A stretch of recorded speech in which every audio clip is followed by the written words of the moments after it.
that they made. Crime in this country is through the roof, and we have a new form of crime. It's called migrant crime, and it's happening at levels that nobody thought possible. President Trump, as you know, the FBI says overall violent crime is actually coming down in this country. But Vice President Harris, the FBI they were defrauding statements. They didn't include the worst cities. They didn't include the cities with the worst crime. It was a fraud, just like their number of 818,000 jobs that they said they created turned out to be a fraud. President Trump, thank you. I'll let you respond, Vice President Harris. Well, I think this is so rich, coming from someone who has been prosecuted for national security crimes, economic crimes, election interference, has been found liable for sexual assault, and his next big court appearance is in November at his own criminal sentencing. And let's be clear where each person stands on the issue of what is important about respect for the rule of law and respect for law enforcement. The former vice president called for defunding federal law enforcement, 45,000 agents, get this, on the day after he was arraigned on 34 felony counts. So let's talk about what is important in this race. It is important that we move forward, that we turn the page on this same old tired rhetoric and address the needs of the American people, address what we need to do about the housing shortage, which I have a plan for, address what we must do to support our small businesses, address bringing down the price of groceries. But frankly, the American people are exhausted with this same old tired playbook. Vice President Harris, thank you. Excuse me.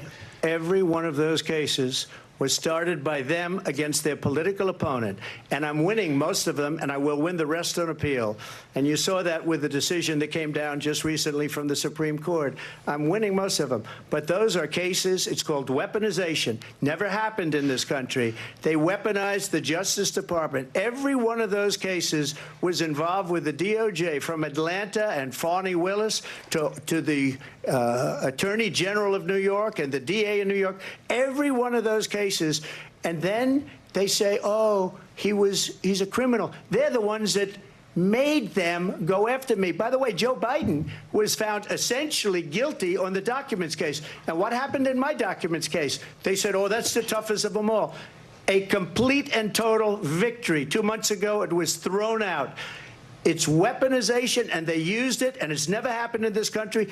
They used it to try and win an election. They're fake cases. President Trump, thank you. A really quick response here, Vice President Harris, on this notion of weaponization of the Justice Department. Well, let's talk about extreme and understand the context in which this election in 2024 is taking place. The United States Supreme Court recently ruled that the former president would essentially be immune from any misconduct if he were to enter the White House again.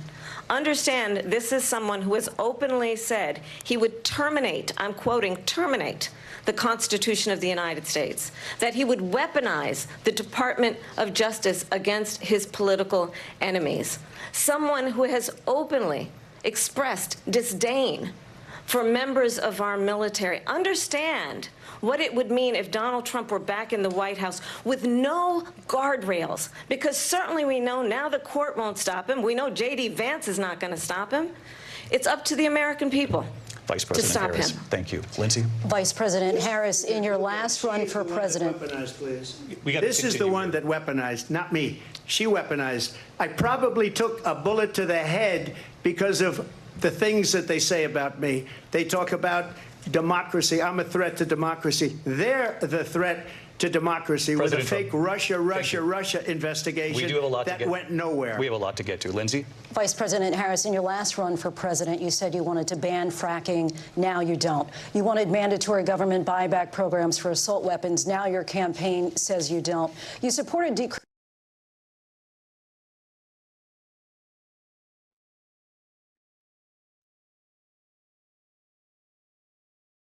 criminalizing border crossings. Now you're taking a harder line. I know you say that your values have not changed. So then why have so many of your policy positions changed? So my values have not changed, and I'm going to discuss every one of the, at least every point that you've made. But in particular, let's talk about fracking, because we're here in Pennsylvania. I made that very clear in 2020. I will not ban fracking. I have not banned fracking as Vice President of the United States, and in fact, I was the tie-breaking vote on the Inflation Reduction Act, which opened new leases for fracking. My position is that we have got to invest in diverse sources of energy so we reduce our reliance on foreign oil. We have had the largest increase in domestic oil production in history because of an approach that recognizes that we cannot over-rely on foreign oil.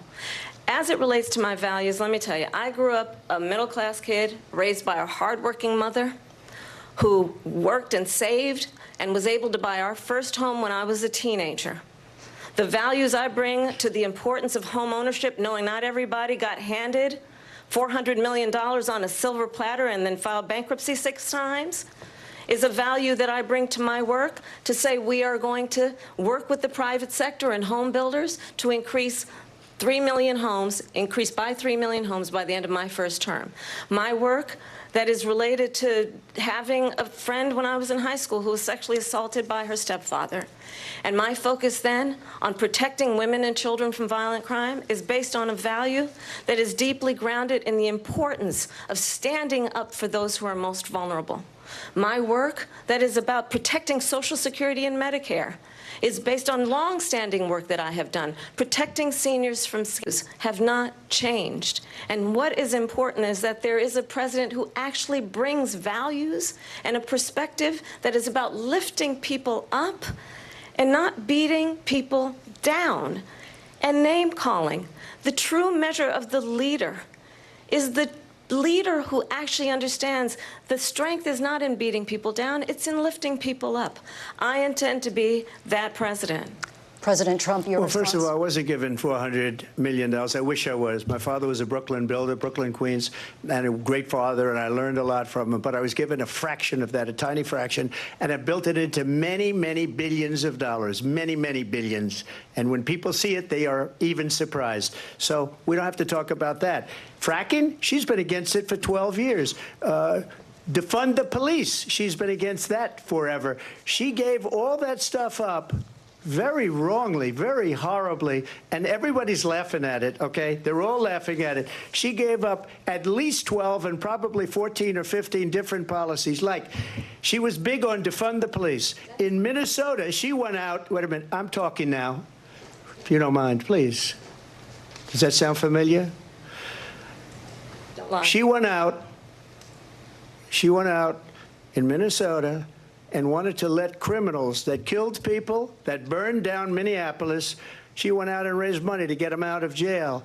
She did things that nobody would ever think of. Now she wants to do transgender operations on illegal aliens that are in prison. This is a radical left liberal that would do this. She wants to confiscate your guns, and she will never allow fracking in Pennsylvania.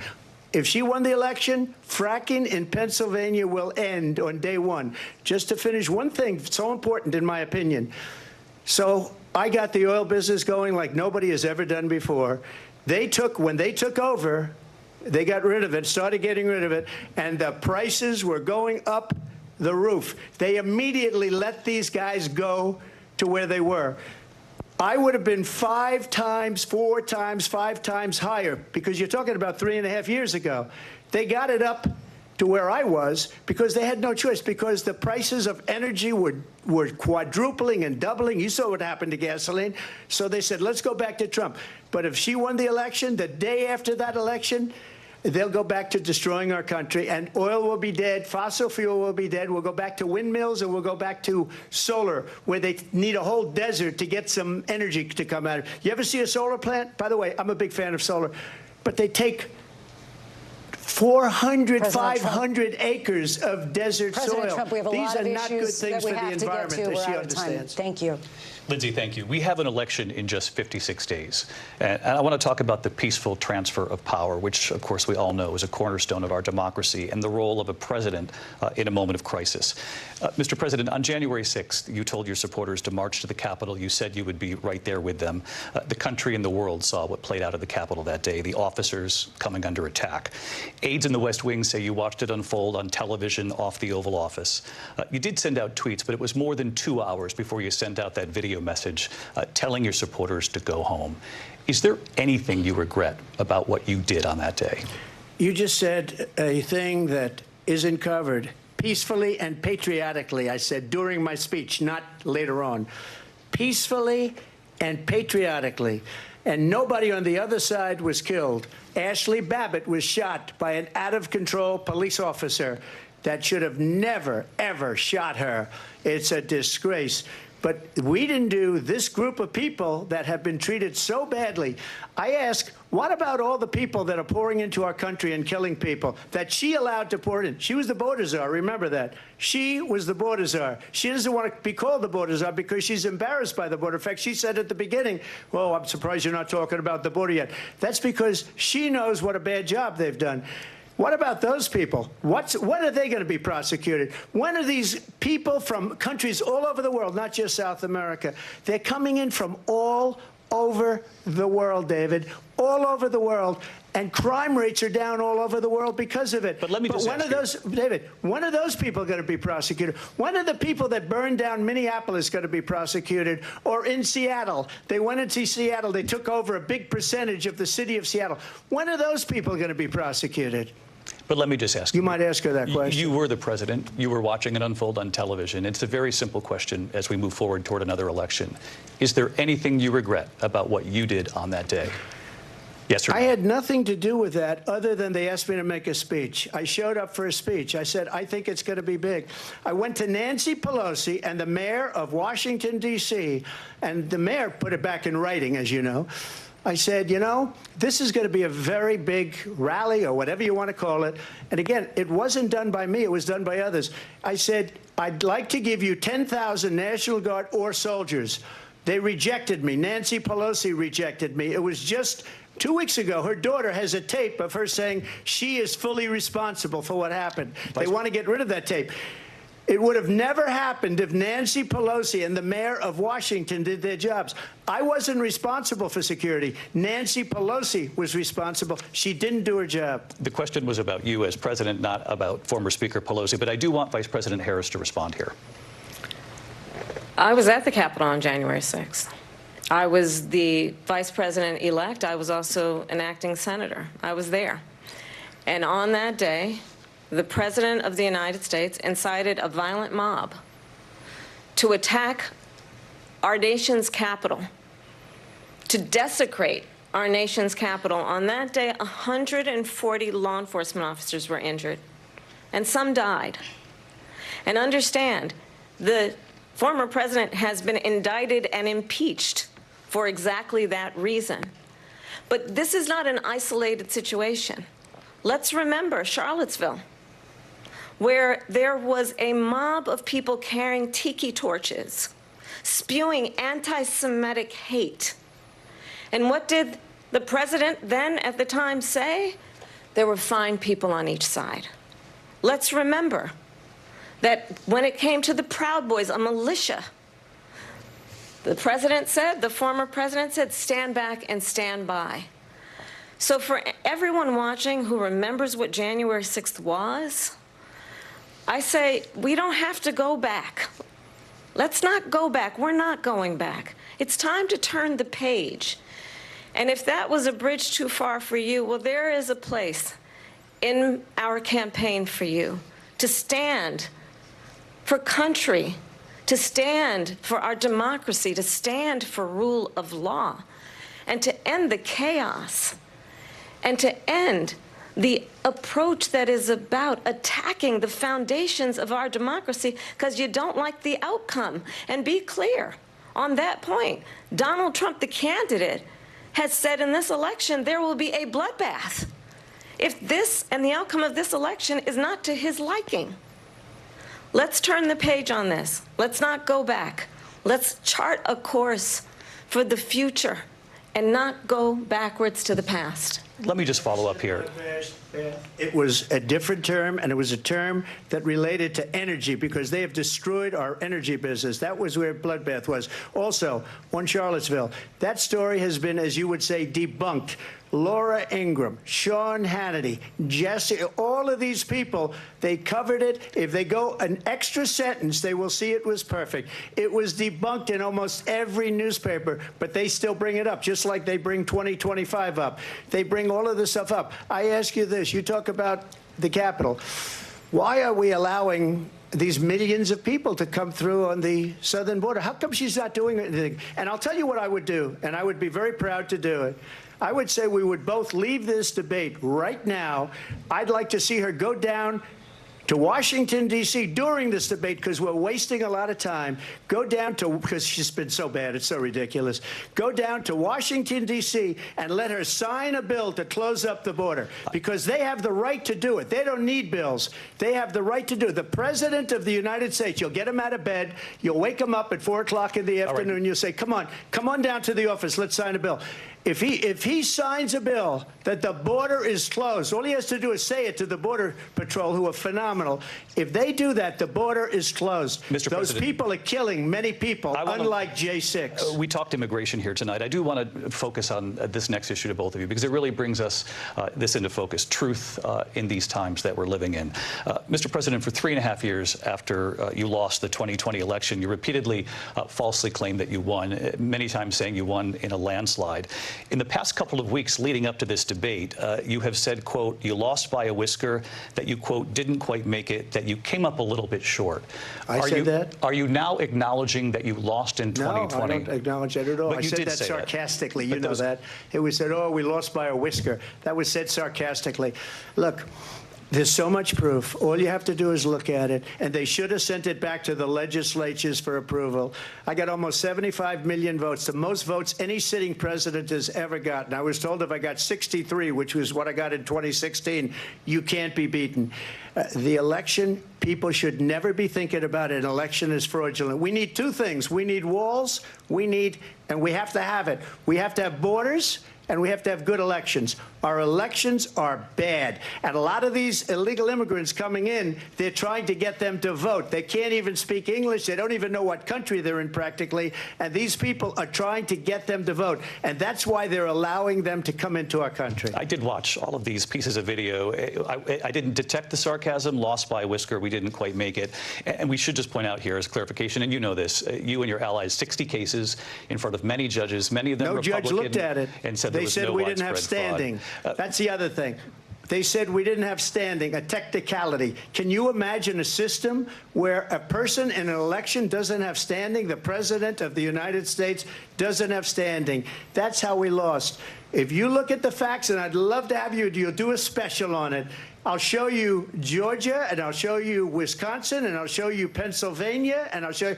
We have so many facts and statistics, but you know what? That doesn't matter, because we have to solve the problem that we have right now. That's old news. And the problem that we have right now is we have a nation in decline, and they have put it into decline. We have a nation that is dying, David. Mr. President, thank you. Vice President Harris, you heard the president there tonight. He said he didn't say that he lost by a whisker, so he still believes he did not lose the election that was won by President Biden and yourself.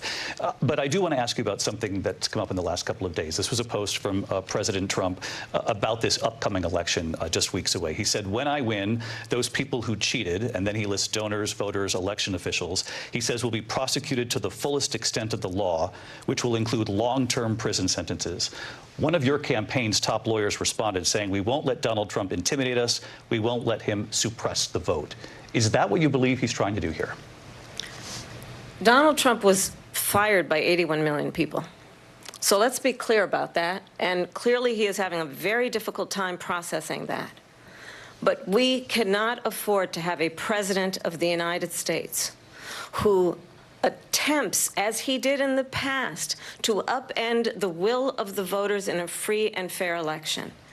And I'm going to tell you that I have traveled the world as Vice President of the United States, and world leaders are laughing at Donald Trump.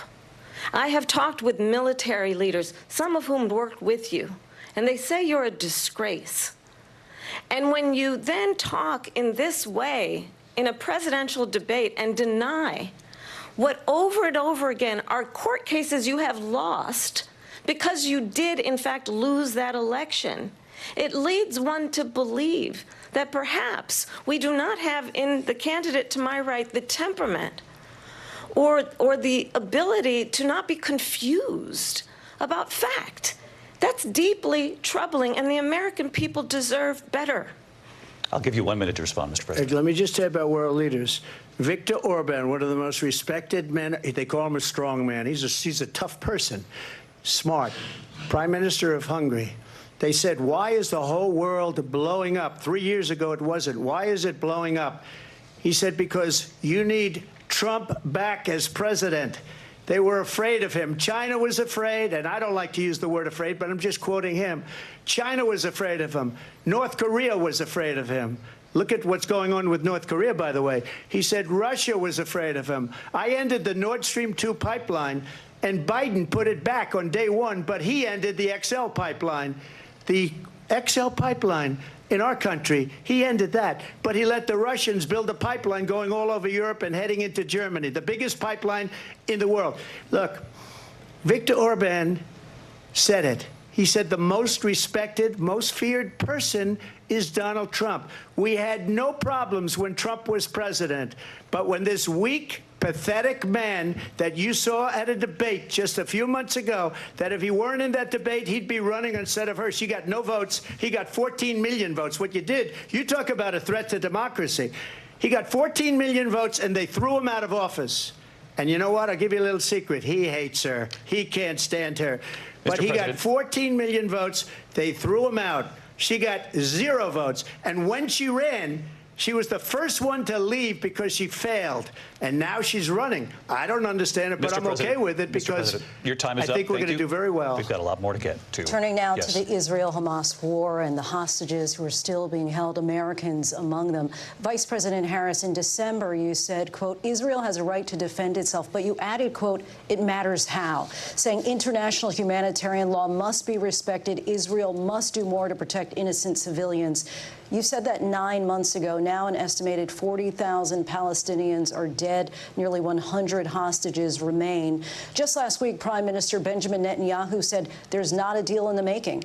President Biden has not been able to break through the stalemate. How would you do it? Well, let's understand how we got here. On October 7, Hamas, a terrorist organization, slaughtered 1,200 Israelis. Many of them young people who were simply attending a concert. Women were horribly raped. And so absolutely, I said then, I say now, Israel has a right to defend itself. We would. And how it does so matters. Because it is also true, far too many innocent Palestinians have been killed. Children, mothers. What we know is that this war must end. It must end immediately, and the way it will end is we need a ceasefire deal and we need the hostages out. And so we will continue to work around the clock on that. Work around the clock, also understanding that we must chart a course for a two-state solution. And in that solution, there must be security for the Israeli people and Israel, and in equal measure for the Palestinians. But the one thing I will assure you always, I will always give Israel the ability to defend itself, in particular as it relates to Iran and any threat that Iran and its proxies pose to Israel. But we must have a two-state solution where we can rebuild Gaza, where the Palestinians have security, self-determination, and the dignity they so rightly deserve. President Trump, how would you negotiate with Netanyahu and also Hamas in order to get the hostages out and prevent the killing of more innocent civilians in Gaza? If I were president, it would have never started. If I were president, Russia would have never, ever, I know Putin very well, he would have never, and there was no threat of it either, by the way, for 4 years, have gone into Ukraine and killed millions of people when you add it up, far worse than people understand what's going on over there. But when she mentions about Israel, all of a sudden, she hates Israel. She wouldn't even meet with Netanyahu when he went to Congress to make a very important speech. She refused to be there because she was at a sorority party of hers. She wanted to go to the sorority party. She hates Israel. If she's president, I believe that Israel will not exist within 2 years from now. And I've been pretty good at predictions, and I hope I'm wrong about that one.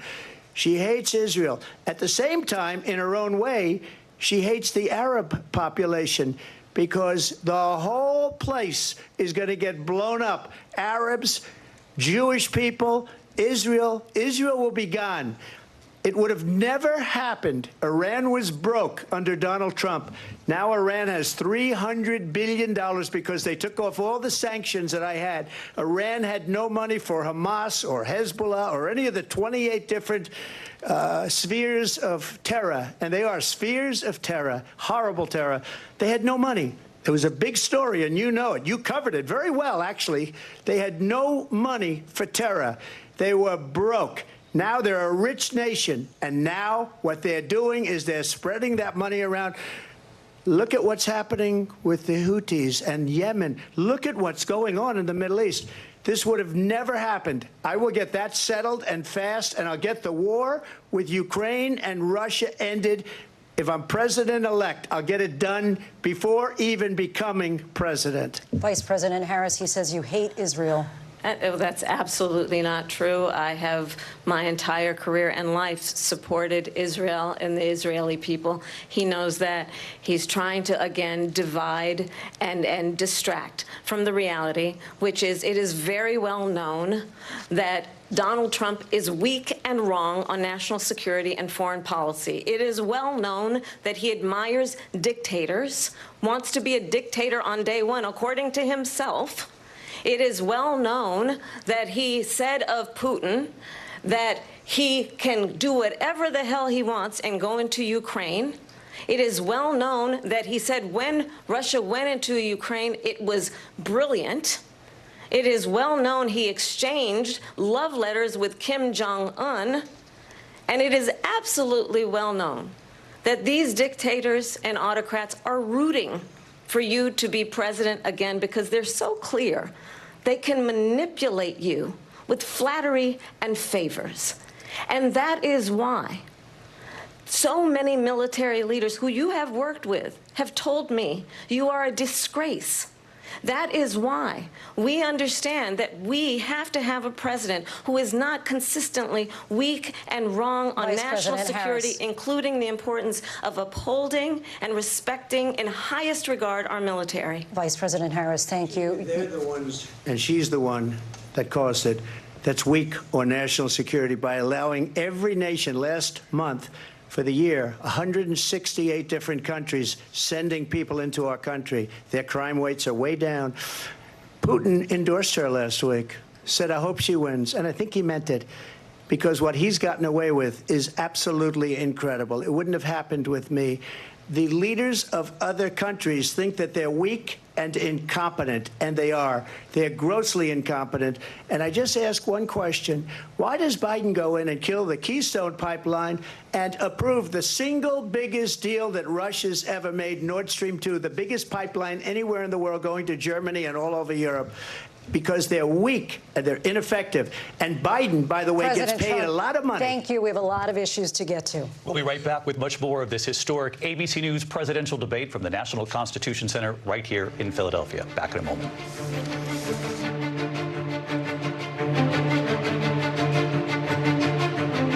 The ABC News presidential debate will continue after this.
story live from Paris, live in Tel Aviv. We are here in Butler, Pennsylvania. Every weeknight, it's your news playlist. Top Story with Tom Yamas, streaming weeknights at 7 on NBC News Now. We're back with tonight's debate between Kamala Harris and Donald Trump. When it ends in just a few minutes, join us for an analysis of tonight's key moments. Our team will break down how it could shake up the final sprint to Election Day. For now, though, let's go back to the debate live in Philadelphia. Live from the National Constitution Center in Philadelphia, Pennsylvania. Here again, David Muir and Lindsay Davis.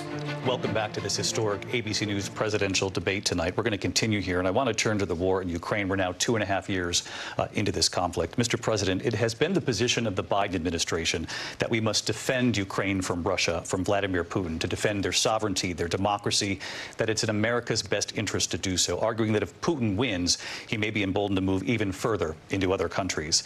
You have said you would solve this war in 24 hours. You said so just before the break tonight. How exactly would you do that? And I want to ask you a very simple question tonight. Do you want Ukraine to win this war?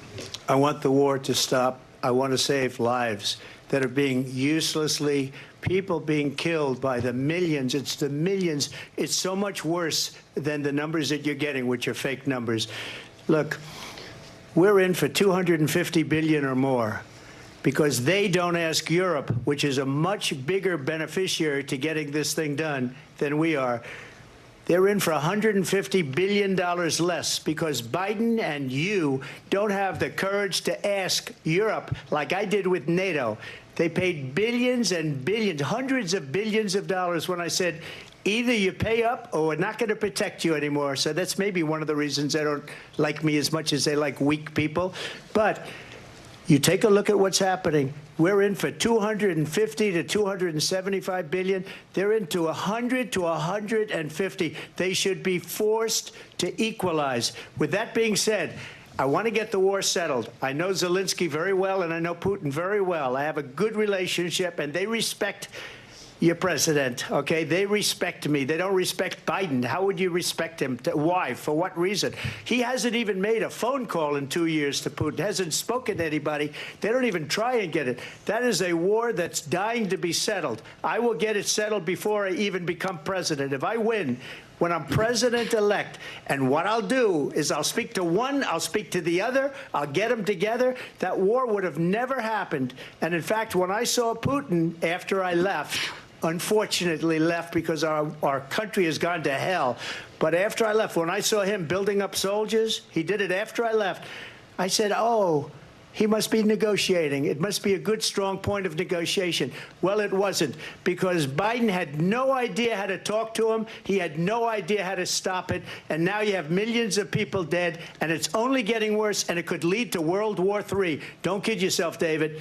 We're playing with World War III, and we have a president that we don't even know if he's... Where is our president? We don't even know if he's a president. And just to clarify they here... threw him out of a campaign like a dog. We don't even know. Is he our president? But we have a president, Mr. President, that doesn't know he's alive. Your time is up. Just to clarify in the question, do you believe it's in the U.S. best interest for Ukraine to win this war, yes or no? I think it's the U.S. best interest to get this war finished and just get it done. All right. Negotiate a deal, because we have to stop all of these human lives from being destroyed. I want to take this to Vice President Harris. I want to get your thoughts on support for Ukraine in this moment, but also, as Commander-in-Chief, if elected, how would you deal with Vladimir Putin, and would it be any different from what we're seeing from President Biden? Well, first of all, it's important to remind the former president, you're not running against Joe Biden, you're running against me. I believe the reason that Donald Trump says that this war would be over within 24 hours is because he would just give it up. And that's not who we are as Americans. Let's understand what happened here. I actually met with Zelensky a few days before Russia invaded, tried through force to change territorial boundaries, to defy one of the most important international rules and norms, which is the importance of sovereignty and territorial integrity. And I met with President Zelensky. I shared with him American intelligence about how he could defend himself. Days later, I went to NATO's eastern flank, to Poland and Romania. And through the work that I and others did, we brought 50 countries together to support Ukraine in its righteous defense. And because of our support, because of the air defense, the ammunition, the artillery, the javelins, the Abrams tanks that we have provided, Ukraine stands as an independent and free country. If Donald Trump were president, Putin would be sitting in Kyiv right now. And understand what that would mean, because Putin's agenda is not just about Ukraine. Understand why the European allies and our NATO allies are so thankful that you are no longer president, and that we understand the importance of the greatest military alliance the world has ever known, which is NATO, and what we have done to preserve the ability of Zelensky and the Ukrainians to fight for their independence.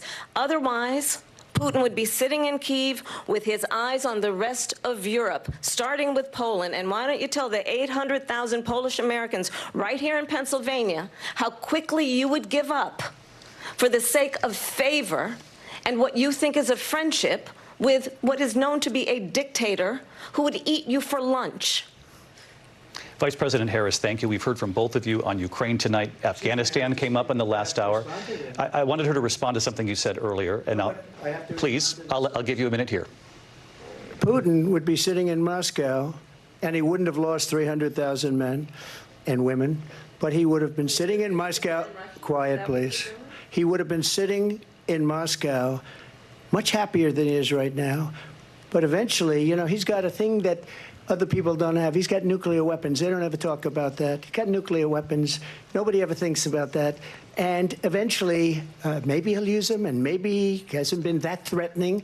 But he does have that, something we don't even like to talk about. Nobody likes to talk about it.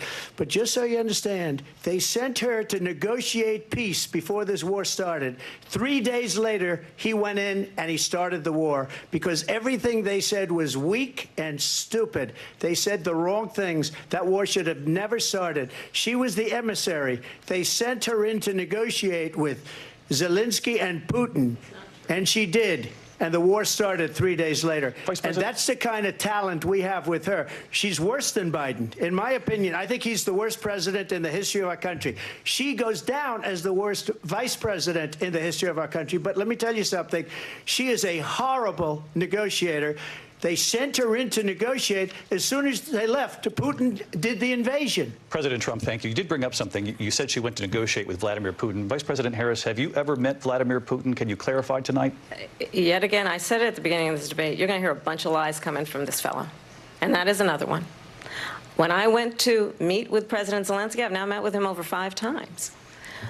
The reality is it has been about standing as America always should, as a leader upholding international rules and norms, as a leader who shows strength, understanding that the alliances we have around the world are dependent on our ability to look out for our friends and not favor our enemies because you adore strongmen instead of caring about democracy.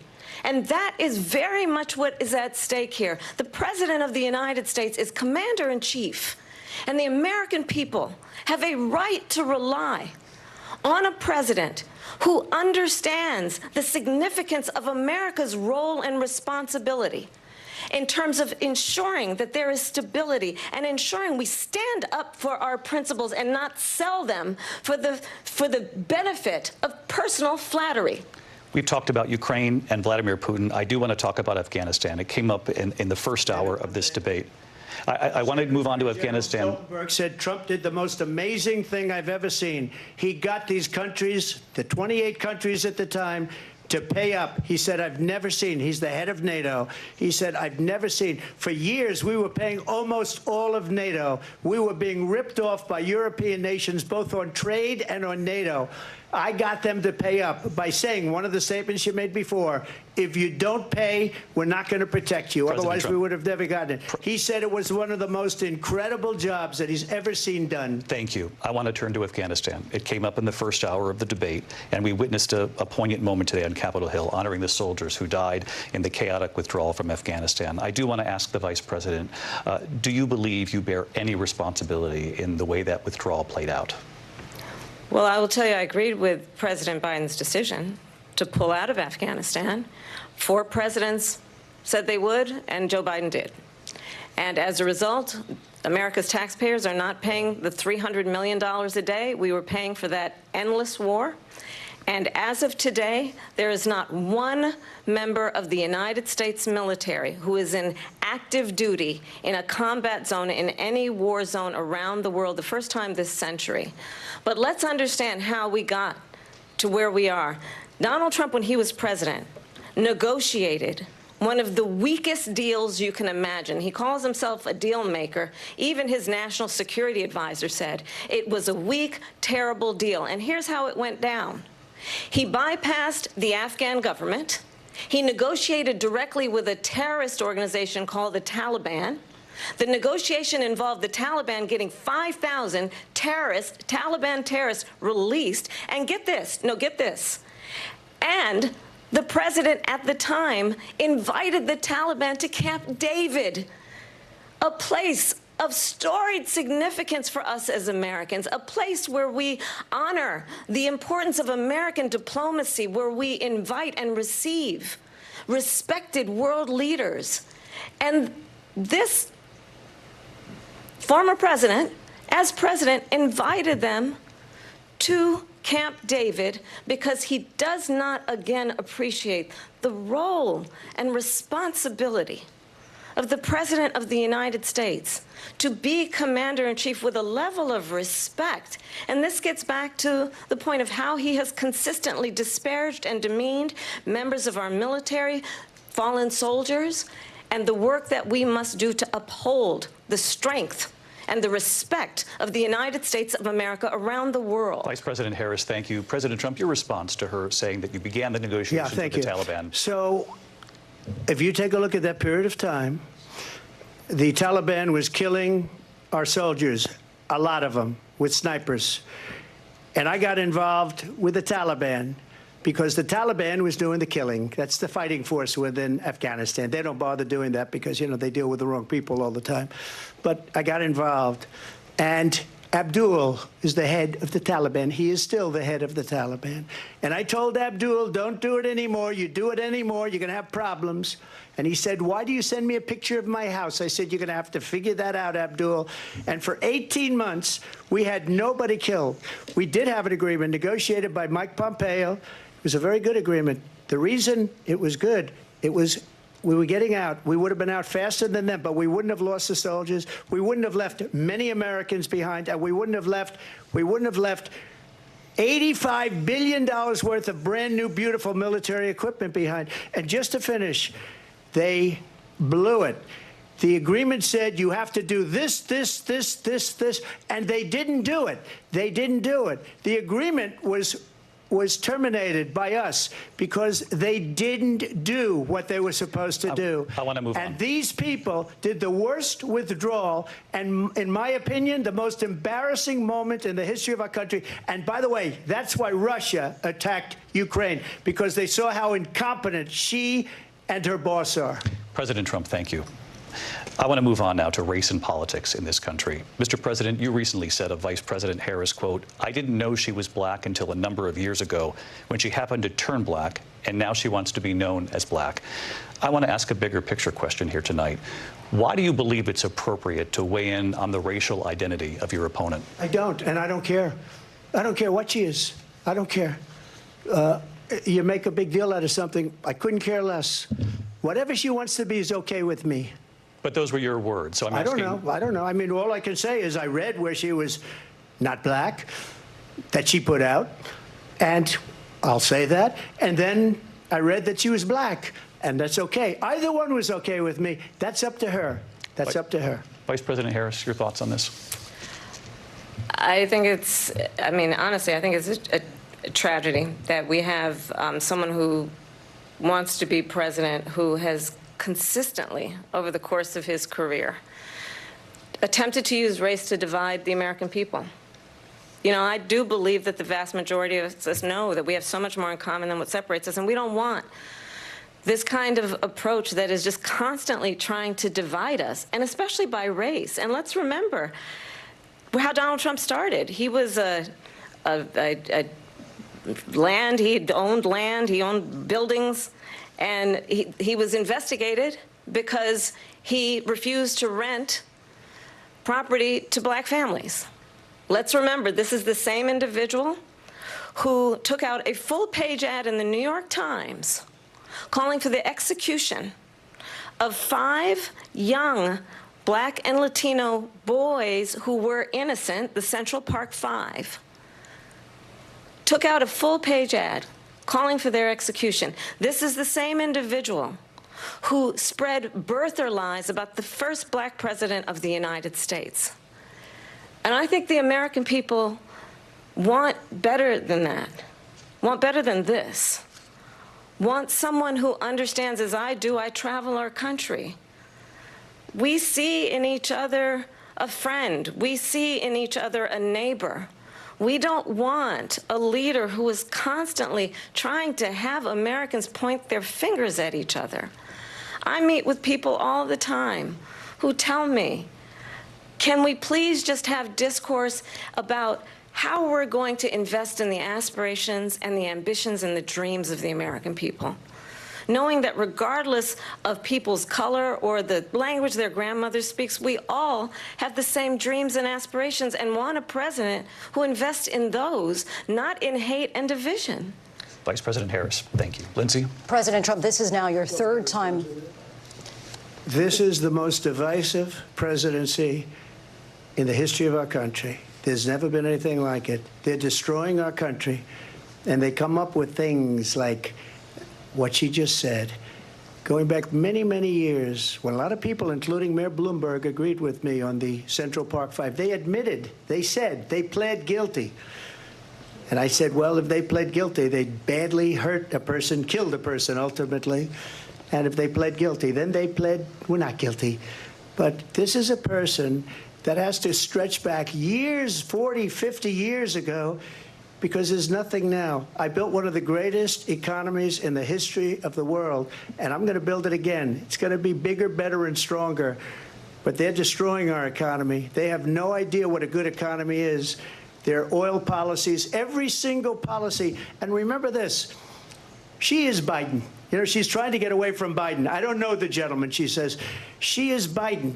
The worst inflation we've ever had, a horrible economy because inflation has made it so bad, and she can't get away with that. Thank you. Your time is up, Lindsay. I want to respond to that, though. I want to just respond briefly. Clearly, I am not Joe Biden, and I am certainly not Donald Trump.